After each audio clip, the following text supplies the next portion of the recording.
Bonjour à tous, bienvenue dans cette nouvelle vidéo. Aujourd'hui, on va voir comment se réaliser un baudrier de secours avec une simple corde.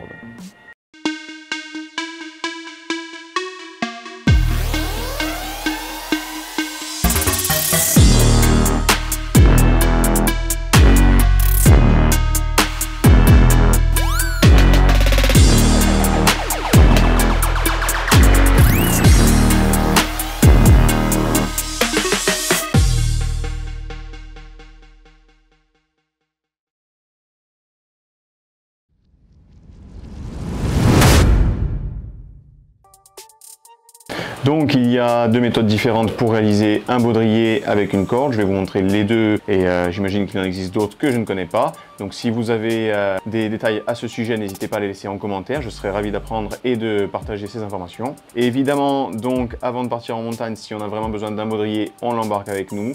Ça c'est une méthode où on veut vraiment voyager léger, où logiquement on n'a pas besoin d'avoir un baudrier avec nous. Et vraiment c'est en cas de secours, c'est un baudrier vraiment de fortune. Donc la première méthode avec notre corde, tout simplement, on va venir prendre le bout de corde. Donc on défait les ganses. On va venir prendre quelques longueurs.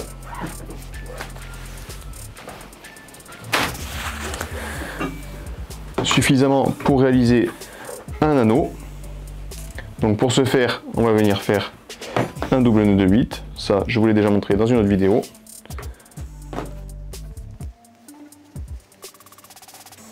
Et on va venir, pour fermer cette boucle, tricoter notre nœud de 8 avec le brin.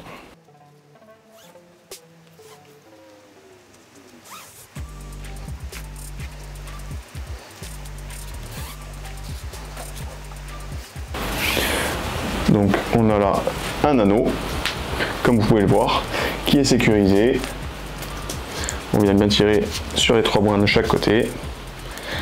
Si vous avez besoin de détails à propos de ce nœud, vous pourrez le retrouver sur notre chaîne. Voilà, donc une fois qu'on a notre anneau de corde, il faut qu'il corresponde à un anneau cousu d'environ 120 à 180 cm, tout dépend les corpulences. Donc on va venir le positionner derrière nous.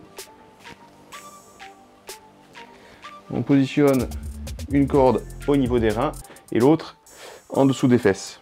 On va venir prendre celle qui est dessous, la faire passer devant, prendre la boucle et la faire passer entre les jambes. Donc on fait passer les deux boucles dans celle qu'on a passée entre les jambes en venant de l'extérieur vers l'intérieur.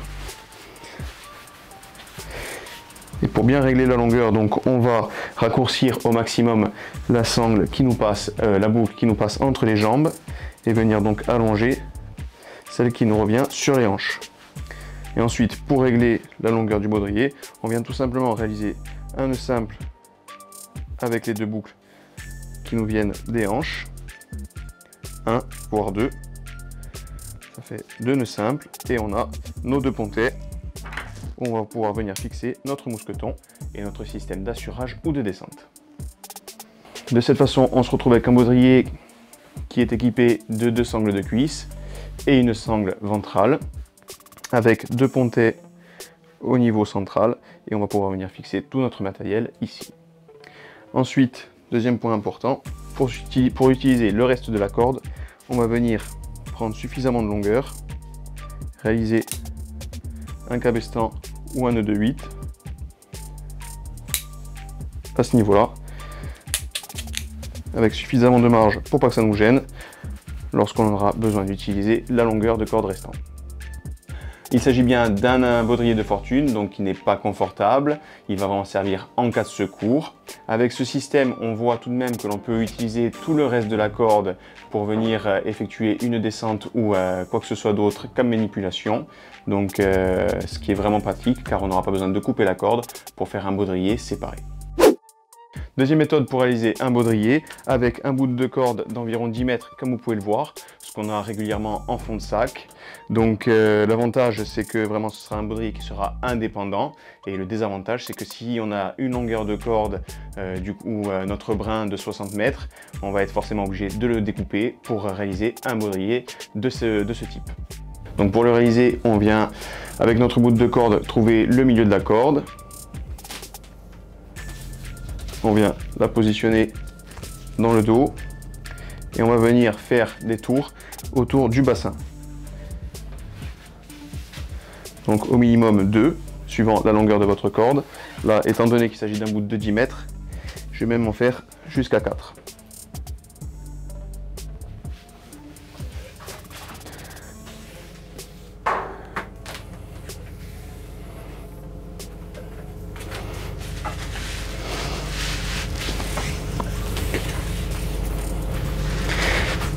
De cette façon, on a déjà notre sangle ventrale qui vient d'être réalisée. Pour la verrouiller, on vient faire 2 tours d'un côté avec le brin.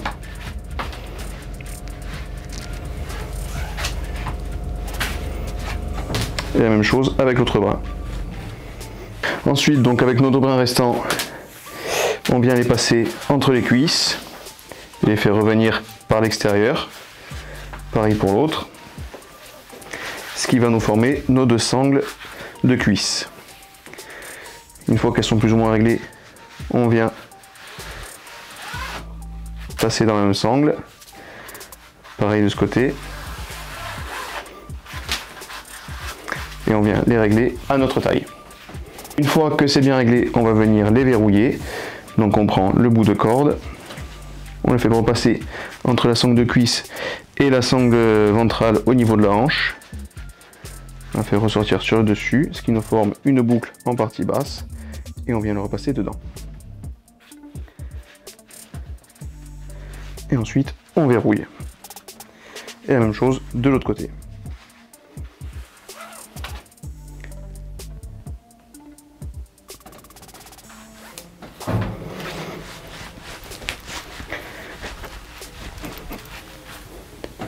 Une fois que c'est fait, donc on a un baudrier qui est déjà réglé à notre taille, donc qui est beaucoup plus confortable que la version précédente que je vous ai présentée.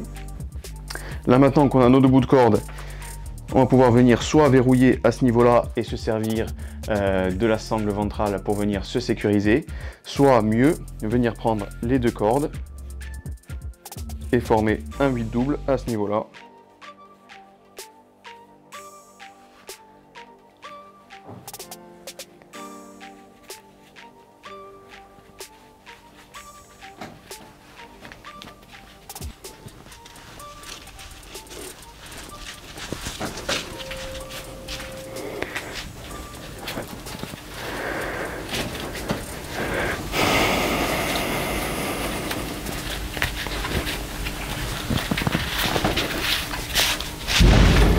Que l'on pourra utiliser comme pontet.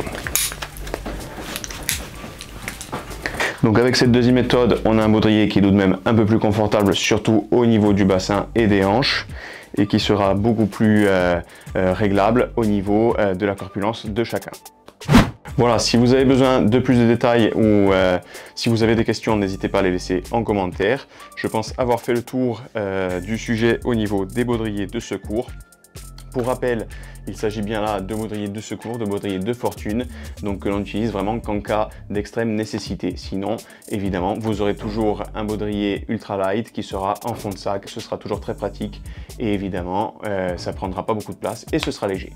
Je vous remercie d'avoir suivi cette vidéo. Pensez, avant de partir, si ce n'est pas encore fait, à vous abonner et activer les notifications, ce qui nous permettra d'atteindre les 4000 abonnés qui se profilent vraiment très bien d'ici la fin du mois. Donc je vous remercie de votre participation jusque-là. Et si ce n'est pas encore fait, pensez à liker cette vidéo si elle vous a été utile. Je vous remercie et je vous dis à la semaine prochaine.